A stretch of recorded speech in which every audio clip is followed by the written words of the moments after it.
तो भाइयों, फुटबॉल का सबसे बोरिंग हफ्ता इंटरनेशनल ब्रेक शुरू हो चुका है और अब हमें वो एक हफ्ता पैशनेट फुटबॉल देखने को नहीं मिलेगा। हाँ, इंटरनेशनल फुटबॉल मैचेस हैं, लेकिन भाई कौन ही देखता है? यूरो कप, कोपा अमेरिका और वर्ल्ड कप के अलावा भाई मैं तो नहीं देखता। नेशंस लीग, फलान ढिमकान, फालतू की बातें, सब फालतू की बातें। अब बात करेंगे आज बारसा के पॉजिटिव्स के बारे में। दो तीन पॉजिटिव्स हैं जो मेरे को पढ़ने में काफ़ी अच्छे लगे, तो वो मैं आपसे शेयर करता हूँ। तो और वीडियो के एंड में अब हम वो सेक्शन ले आए हैं, आज से वो शुरू हो रहा है कि 3-4 स्पेशल कमेंट्स पढ़े जाएंगे और हर वीडियो में कोशिश करेंगे कि तीन नहीं, दो नहीं, तो कम से कम एक कमेंट तो पढ़ा जाए ही जाए। ठीक है भाई? तो अपनी राय मेरे को पक्का बताना। भाई पहली बढ़िया खबर यह है कि Ansu Fati after international break join कर सकता है बारसा का स्क्वाड और उसकी हमें बहुत ज़्यादा ज़रूरत है। क्यों? क्योंकि लेफ्ट विंग पूरा ही डेड है और लेफ्ट विंगर वो नेचुरल है, तो क्या पता वहां पे जाके वो इतना ज़्यादा कंट्रीब्यूट कर दे और रफीनिया अपना खेलेगा ही पीछे, राइट पे अपना यमाल, तो हम 3 गुने फोर्स के साथ आगे जाएंगे। और मैं चाहता हूँ एंसू फैटी फ्लिक के अंडर बहुत ज़्यादा एक बोलते ना, एक हाइट्स टच करे और जो उसकी मार्केट वैल्यू गिरी हुई है उस वैल्यू में वो ऐड करे, ताकि आगे जाके अगर हम उसे सेल भी करते हैं, फिटनेस पे सबसे ज़रूरी है, फिटनेस पे काम करे और आगे जाके उसको अगर हमने सेल भी किया तो हमें एक अच्छा पैसा मिले, जिससे कि चीज़ें और अच्छी हों, हम ढंग के डिफेंसिव मिडफील्डर ये सब लेके आएँ। क्योंकि अगर एक साल में, जो कि मुझे नहीं लगता, एफएफपी अगर पहुंच जाते हैं तो फिर इन चीज़ों का हमें बहुत फ़ायदा होगा, जो कि हमारे अभी फिट प्लेयर नहीं है जिनको हम सेल करने की सोच रहे हैं, लाइक फ्रैंकी डियोंग, रोनाल्ड अराहो और एंसू फैटी। तो पैसा हमें अच्छा मिलेगा भाई उसका। भाई रफीनिया की कल इतनी तगड़ी स्टेटमेंट आई जिसमें उसने बोला कि भाई मिनिमम ऑब्जेक्टिव चैंपियंस लीग का इस सीज़न है कि उसको हम जीतें। और एज अ बार्सिलोना प्लेयर, ठीक है, यहाँ पे ये ऑप्शन नहीं होता कि यहाँ पे आप क्वार्टर्स खेलो, सेमीफाइनल खेलो या कुछ भी खेलो। यहाँ पे ऑप्शन होता है कि आपको चैंपियंस लीग जीतने के लिए ही जाना है और अगर आप ये नहीं सोचते हो तो आप एक गलत क्लब में हो। और ये स्टेटमेंट बहुत कुछ बोलती है। क्यों? अचानक ये नहीं कि बातें ये होती हैं, हमेशा से लपोटा बोलता है कि बारसा में कोई भी बोलते ना, वो नहीं होता है, ट्रांजिशन पीरियड नहीं होता है। यहाँ पे भैया आपको ट्रॉफीज लेके आनी ही आनी है। ये नहीं है कि ट्रांजिशन के नाम पे आप ट्रॉफी लेस जाओगे, ये जाओगे, वो जाओगे। लेकिन देखो, पिछले सीजन भी लोग बोलते थे कि यार हमारा मिनिमम ऑब्जेक्टिव है चैंपियंस लीग जीतना, लेकिन वो कन्विंसिंग नहीं लगता था, है ना। फॉर एग्जाम्पल, अगर आप मेरे को बोलो भाई अंशुमन जरा ये काम कर देगा, और मैं बोलूँ हाँ यार कर दूंगा, एक ये है, एक है हाँ यार कर दूंगा, दिखाना। तो ये दो चीज़ें हैं। तो ये जो रफीनिया ने अभी स्टेटमेंट बोली है ना, तो ये वो है, हाँ यार बताना, कर दूंगा। तो ये लेवल अप प्लेयर्स के अंदर है, ये जील अप प्लेयर्स के अंदर है। और मैं चाहता हूं भाई कि रफीनिया इस सीज़न अपना बेस्ट टू द बेस्ट निकाले। कारण यह है कि अभी जैसा वो खेलता हुआ दिख रहा है भाई, अभी वो जैसा खेलता हुआ दिख रहा है, वो रोनाल्डीनियो की तरह खेल रहा है। मैं कंपेयर नहीं कर रहा, लेकिन एक अग्रेशन उसके अंदर रोनाल्डीनियो वाला है कि हाँ बेटा, अपने दम पे गेम निकाल के लाता हूँ ना मैं। और वो बंदा अपने दम पे गेम निकाल रहा है, उसकी रिस्पेक्ट है, उसकी रिस्पेक्ट हमें करनी चाहिए भाई।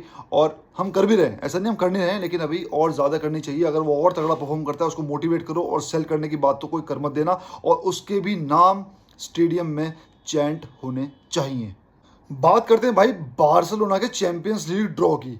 अब ड्रॉ में बहुत टीमें हैं। देखो मैं आपको बताऊं ऑनेस्टली, मेरे को साला ये सिस्टम अभी तक समझ आया ही नहीं। ठीक है, किस बेस पे टीम निकाली है, किस बेस पे नहीं निकाली। मैं कूल बनने के लिए ये नहीं करूंगा कि हाँ यार वो तो ये तरीका है, वो तरीका है। भाई मुझे घंटा समझ नहीं आया, मुझे ये समझ में आया कि 8 टीमें ये हैं, इनसे होम है, इनसे अवे है, इनसे ऐसे करके जीतना है, ऐसे करके मैच निकालना है।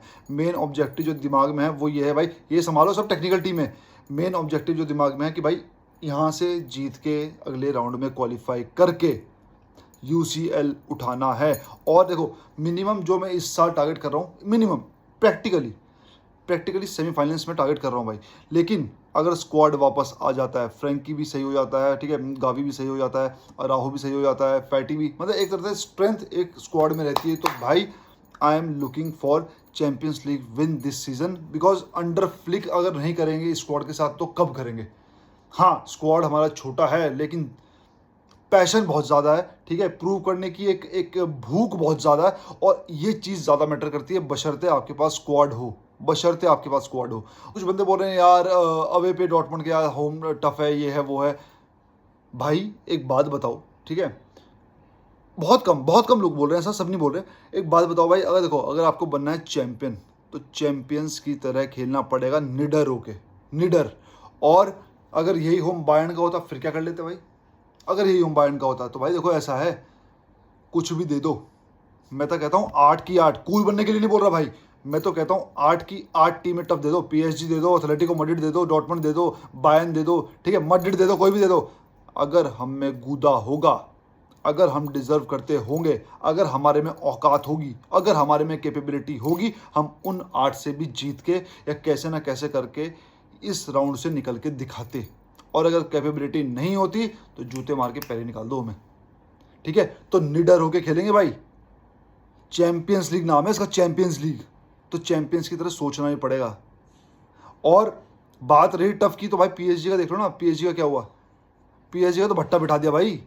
और पीएसजी कैसे निकलेगी कैसे नहीं निकलेगी, हालांकि एनरिके के अंडर उनसे उम्मीदें हैं, लेकिन भाई समय का कुछ नहीं पता कब क्या हो जाए। समय तो बारसा का नहीं पता, समय मैड्रिड का नहीं पता भाई, किसके तोते कब उड़ जाए ना, कुछ नहीं पता। तो लेट्स बी पॉजिटिव और अपने मैचेस की तरफ एक तरह से फोकस करते हैं। मैं आपको पकाऊंगा नहीं बोल के कि यार ये मैच में ये इतने चांस है, ये मैच में उतने चांस हैं। जिस दिन मैच होगा इसको हम मैच बाय मैच लेंगे, स्टेप बाय स्टेप लेंगे, कैसे करना है कैसे नहीं करना है।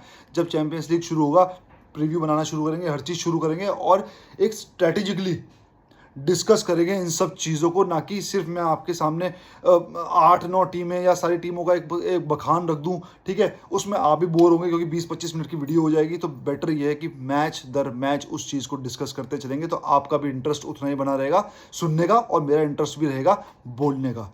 तो भाई कमेंट्स की बारी आ चुकी है, कॉपी भी लिख रखा भाई कॉपी भी लिख रखा भाई, 2 मिनट भाई। पहला कमेंट है एल्टन फर्नांडिस का। इसमें इन्होंने कहा था कि हमें लपोर्टा को क्रेडिट देना चाहिए, कि जो कि हमने चैनल पे कवर भी किया कि लपोर्टा को हमें क्रेडिट देना चाहिए। देखो अगर हम उसके जूते मार सकते हैं, है ना, देखो हर कमेंट पे अपनी ओपिनियन भी रखेंगे, ठीक है? आप भी रखना, बहुत मजा आएगा भाई, 2 वे कम्युनिकेशन बहुत मजा आता है।